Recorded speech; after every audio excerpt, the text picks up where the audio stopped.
Tässä videossa kerron teille salaisuuden Japanista. Japani. Japanin sanassa on 6 kirjainta. Japanin keisarin nimi on Akihito. Sanassa Akihito on sana hitto.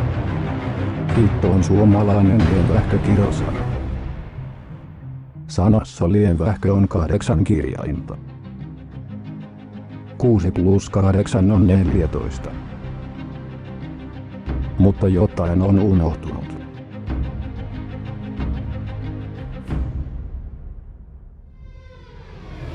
Harakiri. Sanassa harakiri on 8 kirjainta. 6 plus 8 miinus 8 on 6.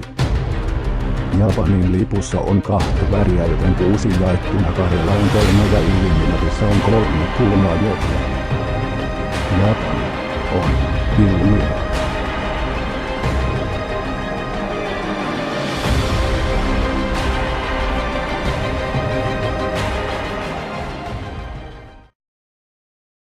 Kiitos kun katsoitte.